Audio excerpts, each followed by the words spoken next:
Company law एक ऐसा subject है जो सीएस वाले स्टूडेंट को टफ लगता ही है, बट साथ में सीएमए वाले एंड सीए वाले स्टूडेंट को भी टफ लगता है। किसी को समझ नहीं आता कंपनी लॉ से कैसे डील करना है, आंसर्स कैसे लिखने हैं, कहाँ से पढ़ना है। So don't worry, in this video मैं आपको बताने वाली हूँ ऐसी 4 टिप्स एंड ट्रिक्स जिससे आप कंपनी लॉ में आसानी से एग्जामिनेशन स्कोर कर सकते हो एंड ऐसे 4 मेन चैप्टर्स जो कि आपको 40+ मार्क्स तो आसानी से दिलवा देंगे।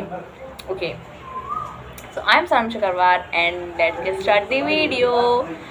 सो पहली जो चीज़ मैं आपको बताने वाली हूँ कि कंपनी लॉ में कौन से मेन चैप्टर्स हैं जो आपको बहुत अच्छे स्कोर कर सकते हैं, और वो तो आपको पढ़ने ही है, उसको आप छोड़ भी नहीं सकते।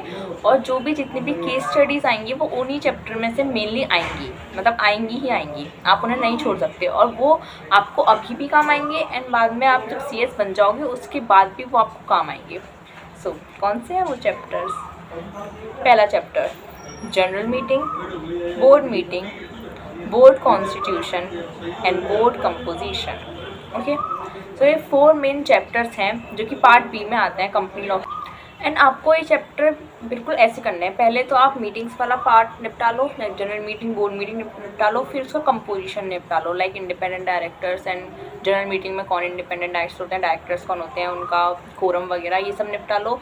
फिर जो बोर्ड मीटिंग है उसका पार्ट निपटा लो, लाइक बोर्ड कॉन्स्टिट्यूशन, जो बोर्ड बनता है उसमें कौन कौन लोग होते हैं तो उसे निपटा लो। ठीक है, और सबसे पहले आपको कंपनी लॉ पढ़ना ही स्टार्ट इन चैप्टर से करना है, तब आप बाकी चैप्टर करो, वर्चुअल मीटिंग और जो भी चैप्टर्स हैं, शेयर कैपिटल वगैरह, ये सब आप बाद में करो। पहले आप ये 4 चैप्टर निपटा लो, उसके बाद आपको क्या करना है, राइटिंग प्रैक्टिस।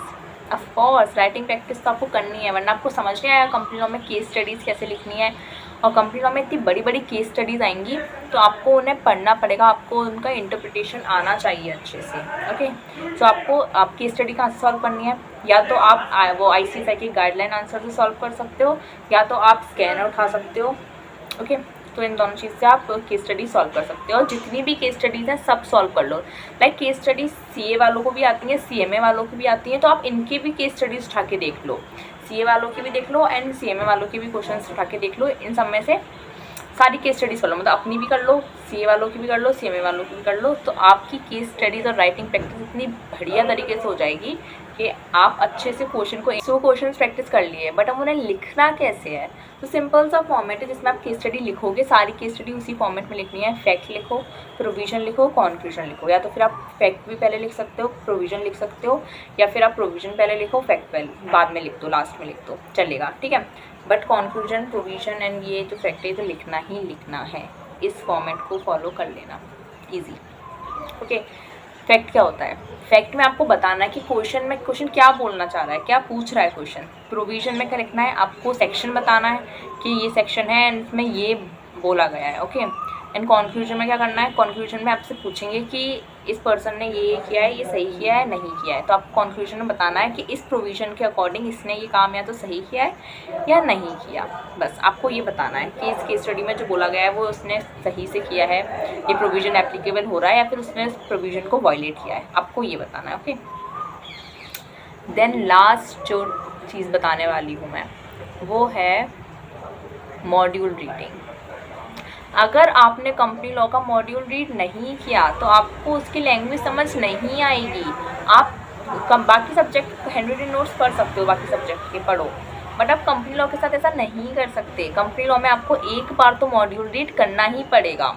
ओके, वरना आपको क्वेश्चंस की लैंग्वेज समझ नहीं आएगी, और आप जब आंसर लिखोगे तो आपका वो आंसर ना बिल्कुल एकदम ICSI के गाइडलाइन आंसर से नहीं मिलेगा, ICSI मार्क्स नहीं देगी अगर उसकी लैंग्वेज सही नहीं हुई। तो आपको कंपनी लॉ की लैंग्वेज समझनी पड़ेगी। और कैसे समझोगे? मॉड्यूल रीडिंग करके, सिंपल।